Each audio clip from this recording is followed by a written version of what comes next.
Alrighty guys, compressor 2011 HSE non-turbo Range Rover. Quick video. I'm gonna make this just really quick, but here's what we're doing. Putting in the brand new upgraded AKG, I believe they call it. It is the new compressor that replaces the original Hitachi equipment.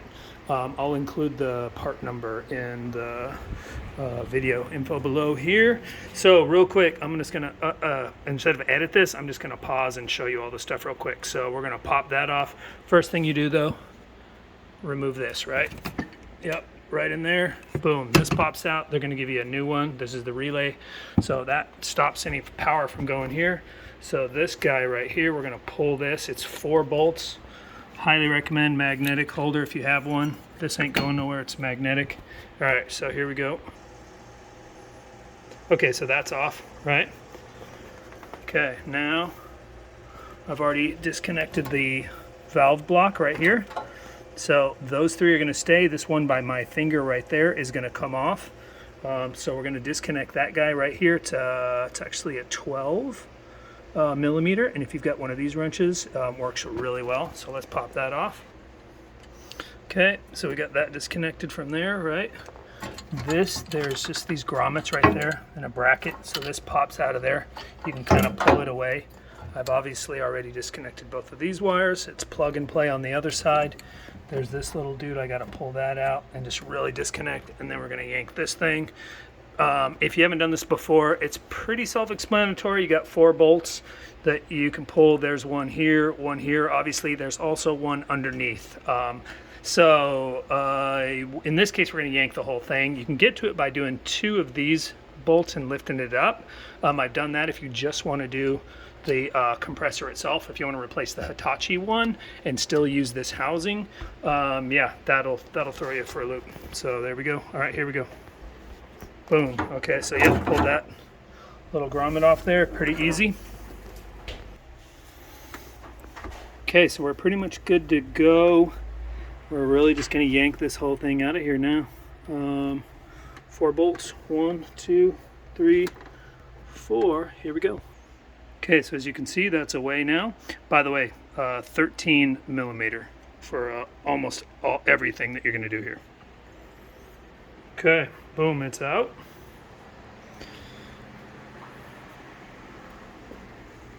Old one. New one.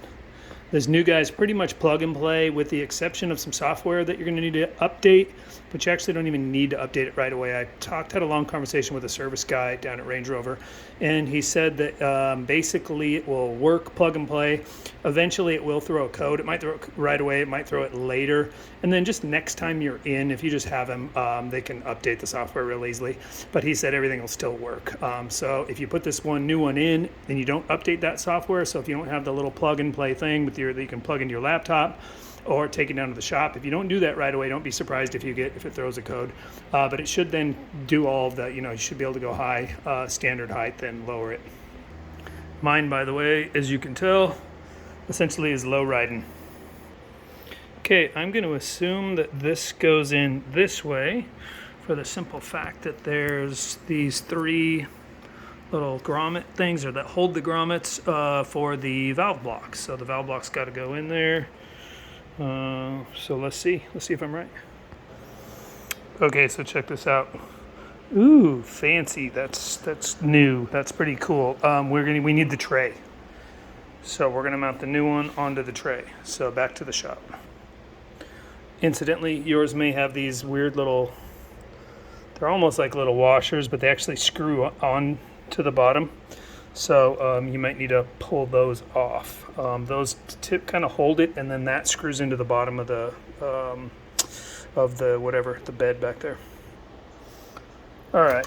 Yeah, by the way, these are kind of a pain in the butt, so if you need to, get in there with the whatever needle nose or whatever you need to do to grab it. So I got one more here. I got to grab underneath and turn this sucker. So stand by. Okay, here we go. There's your tray, right? Old compressor's out. I'm going to clean this bad boy up a little bit. And by the way, here there's that dang screw I was telling you about. So yeah, again, if you're just trying to maybe do just the compressor itself, or the dehydrator unit, that thing with the beads in it, that cracks pretty often. That's another thing that messes up on these. Yeah, that you have to remember to get under there and do that. That thing sort of pissed me off before, if you can't tell. All right, here we go. Ooh, pretty. By the way, I'm just taking these little guys off. I'm assuming those get discarded because that post is what screws in down there. So if I'm wrong, I'll certainly let you know. Ooh, cool. And it's actually spring loaded. Check it out. Now it's riding on springs. Pretty cool, huh? Yeah, that's cool. It's a little upgrade.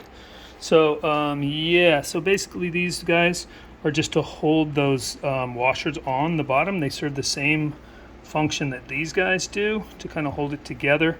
I wanted mine to lay flush, so I just discarded those guys and just put the washers on there and lined it up like you saw. All right, let's throw it in.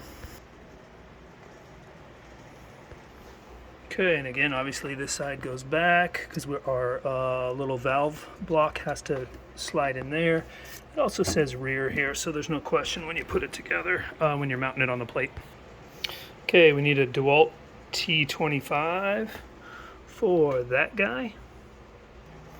Okay, it's in. Those guys are tight but not torqued. So let's go ahead and hook up the line here.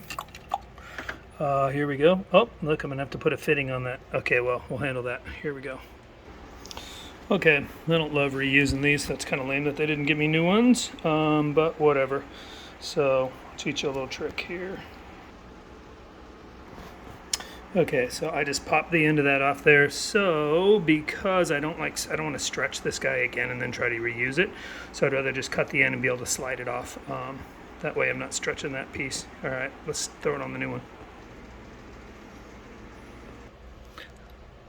Like a glove. Nice and snug. All right, so incidentally, here's how I'm gonna run the wires. Before I secure the valve block here and pop that in, I'm just looking at these posts here. Obviously the air lines run on those, right? So those will clip in there. And then I'm looking at this piece, which used to clip on the bracket somewhere over here originally. And I'm looking at this right here, and I'm just gonna slide that bad boy kind of right in there like this. Hopefully that'll just pop in there. And then I'm gonna play with that a little bit more and get it to slide in there. But then the wires will go under, and these will go over the top.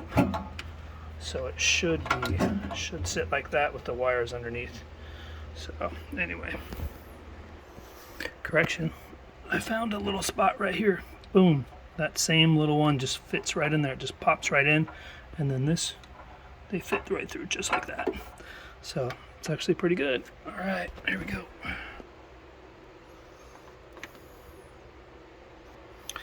Okay, valve block's secured now. That line's nice and tight, not over tightened, but good and snug. They kind of run it in a little loop up here, which is fine. I got my wires in the way I like them. Let's go ahead and put these air lines in real quick. And just the last one right here. Those just all snap in. You got 3 on this side. These are the factory ones, 3 on this side. There you go, it's pretty squared away. Let's plug it in. And don't forget the relay, and let's see if this thing works. Right, here's the new relay, right? Of course, it goes right back in there. Okay, nice. Put that bad boy there. All right, fingers crossed.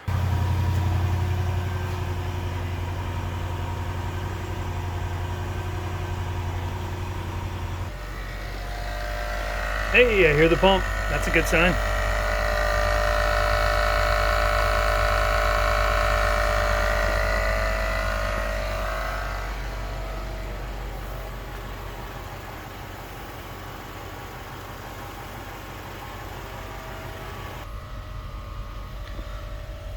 Let's go with the high one.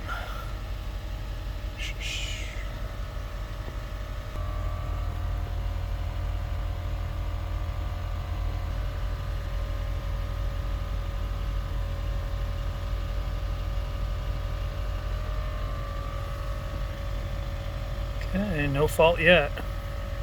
But remember, the guy said you might get one right away, or it may come on later, because that software does need to be, eventually has to be updated. But he said it'll still work, so we'll see if he's right.